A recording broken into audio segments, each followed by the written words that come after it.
Hello everyone, नमस्ते। आज म हजुरहरूको लागि कागतीको अचारको रेसिपी लिएर आएकी छु। कागतीको अचार खाँदा एकदमै मिठो हुन्छ। पिरो र यो खट्टी मिठी भन्छन् यसलाई, पिरो र हल्का गुलियो अचार बनाएको छु मैले। So let's get started. फर्स्टमा मैले यहाँ कागती लिएकी छु। कागतीलाई 4 भागमा काटेर त्यसको भित्रको बिया निकालेर मैले यसलाई युज गरेकी छु।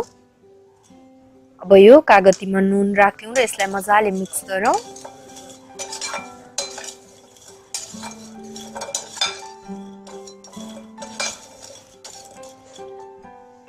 अब यसलाई एउटा भाँडामा खन्याएर एक दिन यतिकै राख्दियौ।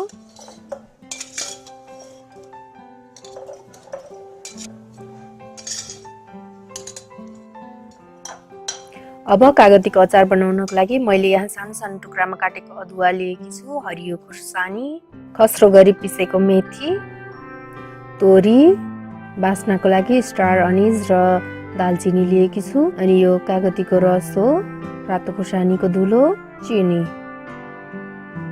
फर्स्टमा हिट अन गरेर एउटा भाँडा बसालौँ। भाँडा तातो भइसकेपछि त्यसमा मेथी राखिदिउँ र त्यसलाई एकैछिन भुटौँ।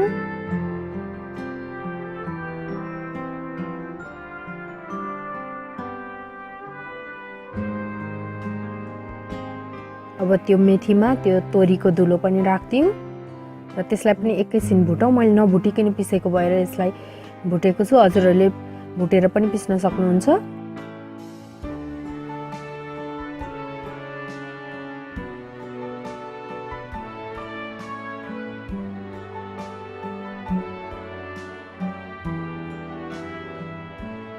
अब यो राम्रोसँग भुटिसकेको छ। यसमा कागतीको रस राखिदिउँ र यसलाई मिक्स गरौँ, डढ्न नदिउँ। अब यसमा चिनी राखौँ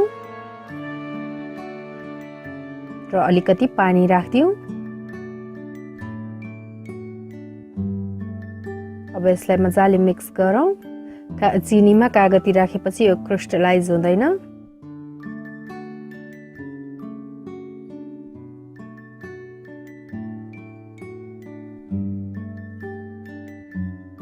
अब यसमा बास्नाको लागि यो स्टार अनिज र दालचिनी राखिदिउँ। मसिनो गरी काटेको अदुवा पनि राखिदिउँ।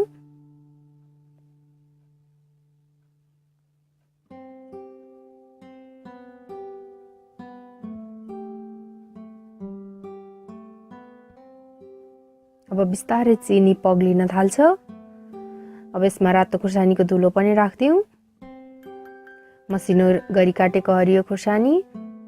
अब यसलाई पनि मिक्स गरौँ।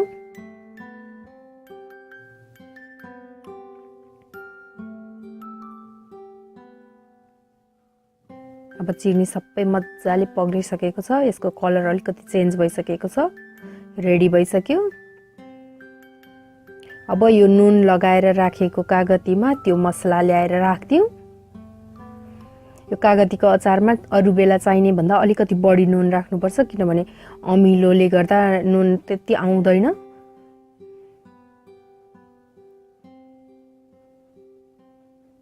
अब यसलाई मजाले मिक्स गरौँ।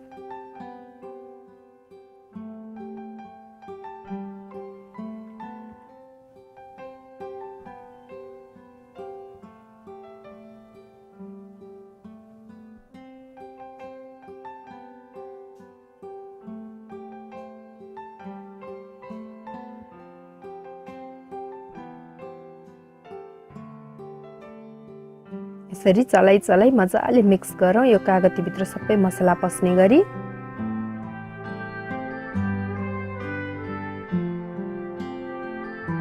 अब मैले यसलाई मिक्स गरिसकेको छु। यसलाई अब एउटा सफा चिसो नभएको ओभानो भाँडामा राखिदिउँ।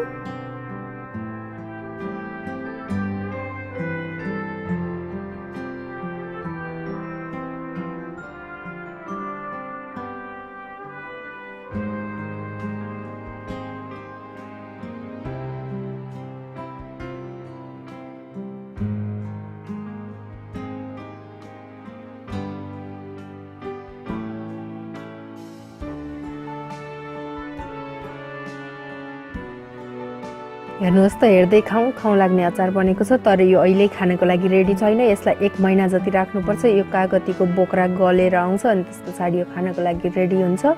हजुरहरू पनि बनाएर कस्तो बन्यो आफ्नो एक्सपिरियन्स सेयर गर्नुहोला। मलाई फेसबुकमा पनि फलो गर्नुहोला, त्यसको लिङ्क डिस्क्रिप्सन बक्समा मेन्सन छ। यस्तै अरू रेसिपीहरूको लागि मेरो च्यानललाई लाइक, सेयर अनि सब्सक्राइब गरेर सपोर्ट गरिदिनु होला। हस् त, धन्यवाद।